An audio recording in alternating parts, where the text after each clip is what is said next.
हिंगोली शहराच्या गांधी चौक येथे आज शिवसेना ठाकरे गटाच्या वतीने जन आक्रोश आंदोलन इथे चालू आहे आणि आपण जसं बघू शकताय की इथे एक पूजा करून या पूजेमध्ये सुद्धा एक विधिवत करून एक अभिनव प्रकारचं हे आंदोलन इथे सुरू आहे आणि असंख्य इथे शिवनेते शिवकार्यकर्ते इथे उपस्थित आहे। नेमका होम हवन करून हे एक वेगळ्या प्रकारचं आंदोलन जे होत आहे याचं काय प्रयोजन आहे आपण हे त्यांना विचारूया। साहेब, आपण आज इथे हे होम हवन करून आज इथे पूजा आहे, नेमकं याचं काय कसं आहे? हे सरकार मताची चोरी करून आणि ईव्हीएम मध्ये गडबडी करून आलेले सरकार आहे आणि म्हणून यांच्या आमदारांमध्ये आणि या मंत्र्यांमध्ये एक प्रकारचा माज आलेला आहे आणि त्या माजापोटीच हे लोक बेताल वक्तव्य करत आहे। एक प्रकारचं डान्स बार चालवण्याचं काम करत असतील किंवा सुटकेस मध्ये पैसे भरून बॅगा ठेवण्याचं काम करत असतील आणि अशा या मंत्र्याला अकालपट्टी झाली पाहिजे। मुख्यमंत्र्यांना तात्पुरती मलमपट्टी म्हणून फक्त खाते बदल करून चालणार नाही। जनतेचा हा मागणी आहे की त्या लोकांना घरी पाठवलं पाहिजे।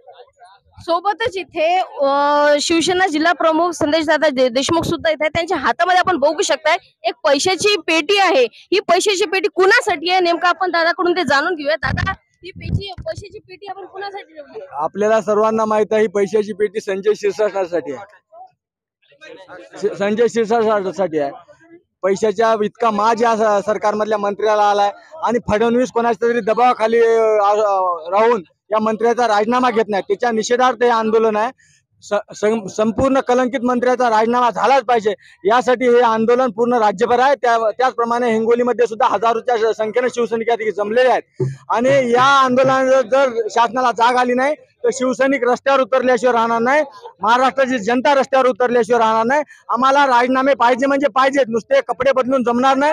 त्या गद्दार कोकाटे असतील, ते संजय शिरसाट असतील, गोगावले असतील, ते हनी ट्रॅप मध्ये अडकलेले मंत्री असतील, हे सगळ्या लोकांचा राजीनामा त्या ठिकाणी झाला पाहिजे। नुसते खाते बदलून चालणार नाही। निश्चितच महाराष्ट्र आता शांत बसणार नाही। या खोके सरकारला धडा शिकवल्याशिवाय आम्ही आता शांत बसणार नाही।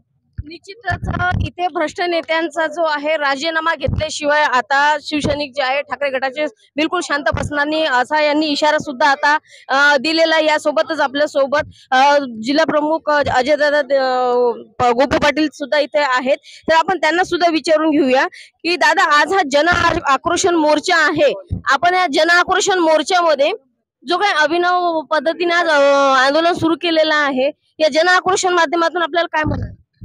तुम्ही बघितलं असेल ज्या पद्धतीनं या महाराष्ट्रामध्ये हे सरकार चालू आहे, ते फडणवीस असतील, मुख्यमंत्री एकनाथ शिंदे असतील, अजित पवार असतील, यांच्याकडे सगळी भ्रष्ट मंत्र्यांची टीम या ठिकाणी आहे।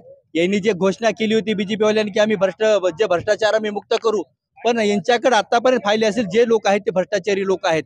तुम्ही संजय शिरसाटचा बघितलं असेल, एवढी एवढी पैशाची बॅग घेऊन आरामशीर त्या याच्यावर कॉटवर तुम्ही बसले, त्या ठिकाणी तुम्ही बघितलंय।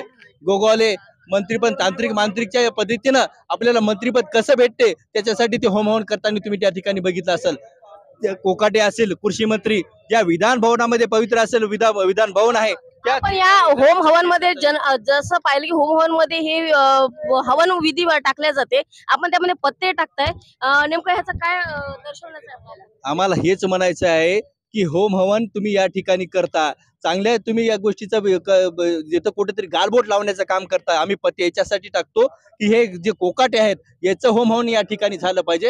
जे भ्रष्ट मंत्री आहेत यांचं होम हवन आम्ही याच्यासाठी होम हवन करण्यासाठी या ठिकाणी राहिलो, कारण की काळाची गरज आहे। हे महाराष्ट्राला लुटून खाणारं सरकार आहे आणि यांचे राजीनामे घेतले पाहिजे आणि यांच्यावर गुन्हे दाखल केले पाहिजे, ही आमची मागणी आहे। यांच्यावर गुन्हे दाखल झालेच पाहिजे या मागणीसाठी सुद्धा हा जन आक्रोश मोर्चा आहे। त्यासोबतच यांनी होम हवन मध्ये पत्ते टाकणे सुद्धा चालू आहे।